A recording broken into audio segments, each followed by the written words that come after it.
Eto, sinasabay ko.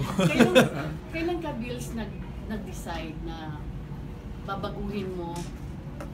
It's been a while na.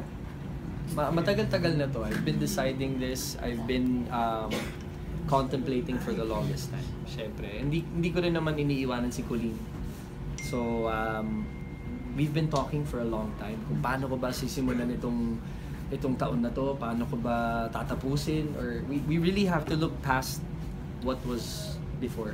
We have to look forward, move on, and really work hard. So yun po. Paano niya ina-embrace yung changes sa career mo? Sino pa? Si Colleen. Si Colleen? Oo. She's very supportive. She's even more ecstatic and happy for me. So, Kumusta yun. yung update ng kasal? Okay Kumusta naman. na yung wedding preparation daw? Bigyan mo kami ng update. Okay naman yung wedding preparations namin. It's siguro reklamo rin naman na lahat, magastos. But apart from that, medyo mahirap lang sa guest lists. Yun yung mahirap eh. Yung syempre ayaw naman namin. Oo, kasi ayaw namin.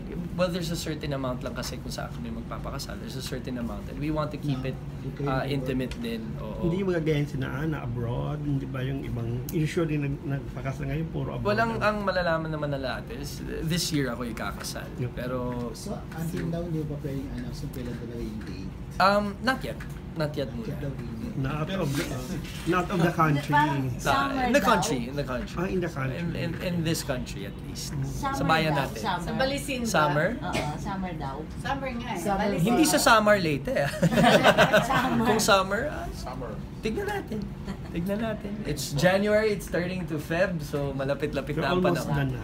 Almost done. Almost done. It's just the guest list. Pero we're planning din kasi to do just a reception din dito sa Manila for the industry friends and families din. Kasi ayoko rin may masaktan. Pareho rin kaming nasa showbiz. Yeah.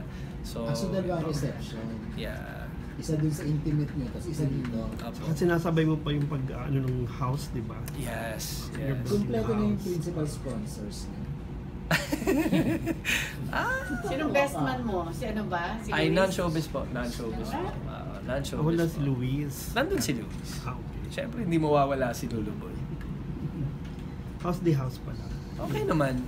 Ayun, hindi pa rin matapos-tapos dahil medyo busy. Medyo kailangan kumayod ng konti dahil sabay-sabay lahat. And, it's not easy. My mom and dad are sick. So, I'm pretty much doing everything I can for them as well. Pero for my mom and my it would be done before ng wedding nyo. Doon na kayo didiretso. Hopefully. Hopefully. Alam mo naman dito sa Pilipinas, pwede naman sabihin sa'yo, oh, bukas tapos na yan. Pero after a month and a half later, matatapos na. Diba? So, your parents will be here? I'm not sure. Kasi, yeah, kasi yung... Sick nga. Oo. Hindi Wag na lang natin ipalabas to kasi Sure, both of them eh.